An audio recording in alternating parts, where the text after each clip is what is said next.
پچھلے 2 دن کے اندر یہ دوسری بڑی شکست ہوئی ہے ظہیر کو. جمعے کے روز یہ سب سے بڑی شکست تھی کہ جناب اس نے کہا تھا کہ یہ چالان منظور نہیں ہونا چاہیے، لیکن عدالت نے کہا یہ تو اب کیس قابل سماعت ہی نہیں ہے، اس میں آرگومنٹ تو دور کی بات ہے، یہ قابل سماعت نہیں ہے. ایک شکست اس کو جمعے کو ہوئی. پھر ایم ایل او کے معاملے میں آج 11:30 بجے سماعت ہوئی تھی، ایم ایل او کے حوالے سے میں ویڈیو بناؤں گا. اس میں بھی جناب آج ایک اور اپلیکیشن دائر کر دی گئی کہ یہ اب آپ ان پہ توہین عدالت کی کارروائی کی جائے. عدالت نے اس کیس میں بھی کہا کہ ان دونوں پر توہین عدالت کی کارروائی نہیں ہو سکتی ہے. بسم اللہ الرحمن الرحیم. السلام علیکم، آپ کو خوش آمدید. میں ہوں سلمان مرزا اور آپ دیکھ رہے ہیں میرا YouTube channel some up with Salman Mirza. بہت شکریہ جناب، یہ ویڈیو دیکھنے کے لیے آپ سب نے وقت نکالا ہے. ویڈیو کے آغاز میں ہی تہہ دل سے آپ سب کا میں شکریہ ادا کرتا ہوں اور میری دعا ہے کہ آپ جہاں ہوں خیر و عافیت سے ہوں، صحت مند ہوں اور تندرست ہوں.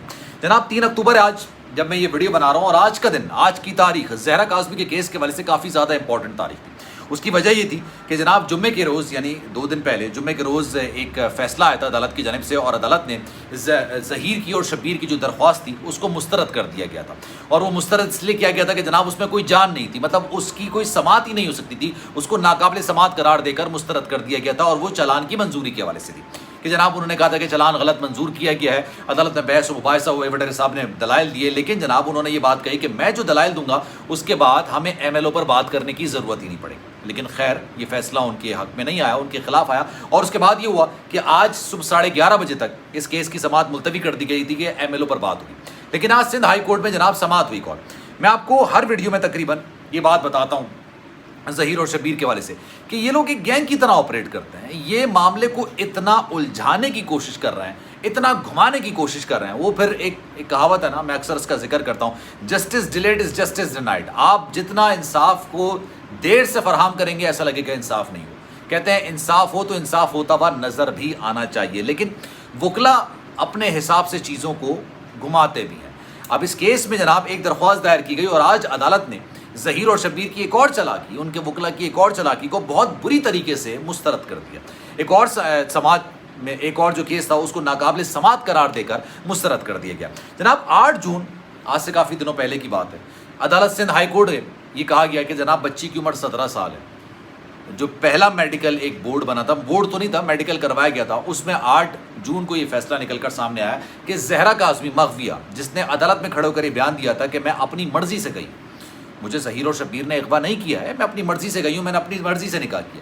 اس نے جب یہ تمام باتیں کہی تھیں تو جناب عدالت کی جانب سے جب یہ رپورٹ آئی سامنے کہ بچی کی عمر 17 سال ہے تو عدالت نے کہا کہ جناب آپ جس کے ساتھ جانا چاہتی ہیں چلی جائیں، آپ پر کوئی قدغن نہیں. آپ والدین کے ساتھ جانا چاہتی ہیں جائیں، آپ ظہیر کے ساتھ جانا چاہتی ہیں جائیں، آپ جس سے نکاح کرنا چاہتی ہیں کر لیں، کوئی ایسے مسئلے کی بات نہیں. 8 جون کو یہ فیصلہ نکل کر سامنے آیا. اب اس فیصلے کو بنیاد بنا کے آج عدالت میں ایک پٹیشن یعنی ایک درخواست دائر کی گئی جس کو عدالت نے ناقابل سماعت قرار دیتے ہوئے مسترد کر دیا. ظہیر اور شبیر کے وکلا کی جانب سے یہ موقف اپنایا گیا کہ جناب دیکھیں 8 جون کا یہ فیصلہ ہے اور اس فیصلے کی روشنی میں یہ جو چالان منظور کیا گیا ہے یہ نہیں ہے، غلط ہونا چاہیے. اس کے علاوہ پروسیکیوٹر کے خلاف اور انویسٹیگیٹنگ آفیسر کے خلاف، کیونکہ اس نے چالان جمع کرا ہے، ان دونوں کے خلاف توہین عدالت کی کارروائی عمل میں لانی چاہیے.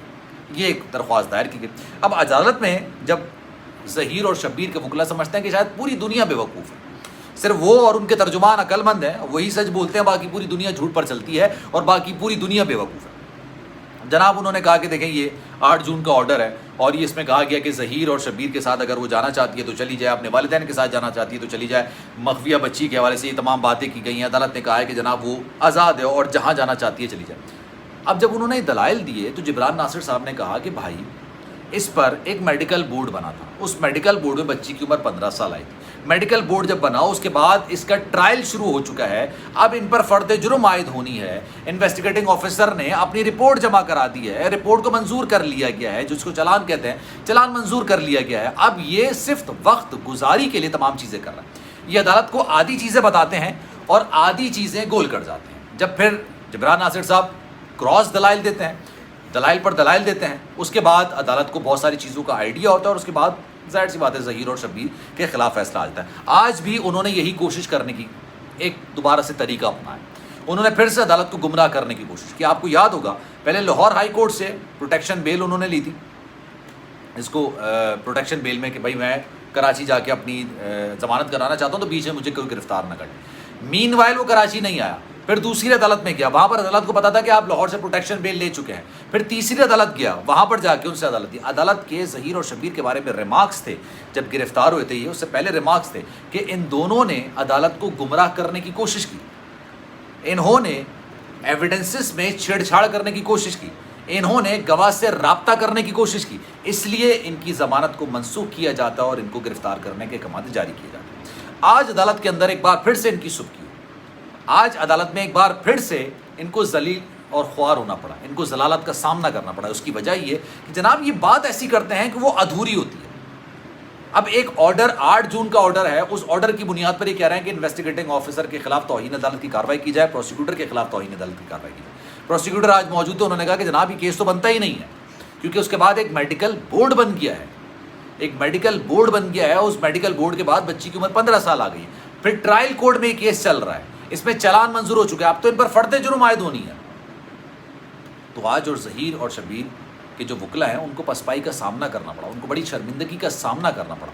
اور اس کی وجہ یہ ہے کیونکہ اس سارے معاملے میں ان کی جو کوشش ہے, اب آپ اس چیز کو بڑا ڈیٹیل میں جا کے سوچئے کہ اس سارے معاملے میں ان کی کوشش ہے کہ کسی طریقے سے پرولونگ کیا جائے نا معاملے کو, کسی طریقے سے معاملے کو اتنا لمبا گھسیٹا جائے, اتنا لمبا 3 ساڑھے 3 4 مہینے تو ہو چکے ہیں نا سارے معاملے میں, لیکن روزانہ کی بنیاد پہ کوئی نہ کوئی اپلیکیشن دائر کر دی جاتی ہے, کوئی نہ کوئی ایسی چیز داخل کر دی جاتی ہے جس کا نہ سر ہوتا ہے نہ پیر ہوتا ہے, جس کی بنیادیں نہیں ہوتی ہیں, لیکن اس بنیادوں کو باقاعدہ عدالت کے سامنے پیش کیا جاتا ہے, پھر کراس کوشچنز ہوتے ہیں اور اس کے بعد وہ معاملہ. یہ پچھلے 2 دن کے اندر یہ دوسری بڑی شکست ہوئی ہے ظہیر کو. جمعے کے روز یہ سب سے بڑی شکست تھی کہ جناب اس نے کہا تھا کہ یہ چلان منظور نہیں ہونا چاہیے, لیکن عدالت نے کہا یہ تو اب کیس قابل سماعت ہی نہیں ہے, اس میں آرگومنٹ تو دور کی بات ہے, یہ قابل سماعت نہیں ہے. ایک شکست اس کو جمعے کو ہوئی. پھر ایم ایل او کے معاملے میں آج 11:30 بجے سماعت ہونی تھی, ایم ایل او کے حوالے سے میں ویڈیو بناؤں گا, اس میں بھی جناب آج ایک اور اپلیکیشن دائر کر دی گئی کہ یہ اب آپ ان پہ توہین عدالت کی کارروائی کی جائے. عدالت نے اس کیس میں بھی کہا کہ ان دونوں پر توہین عدالت کی کارروائی نہیں ہو سکتی ہے اور توہین عدالت کے معاملے کو مسترد کیا گیا. ایک بار پھر سے ان کو پسپائی کا سامنا کرنا.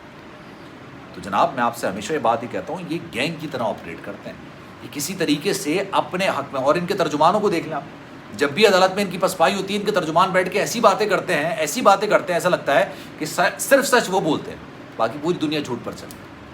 تو جناب اس پر آپ کی کیا رائے ہے؟ میں چاہوں گا کہ آپ کامنٹ سیکشن میں اپنی رائے کا اظہار ضرور کیجیے. سلمان مرزا کو دیجیے اجازت. زندگی رہی, صحت رہی اور آپ کی دعائیں رہیں تو انشاءاللہ اگلی ویڈیو میں آپ سے پھر ملاقات ہوگی. خیال رکھیے گا اپنا. اللہ حافظ.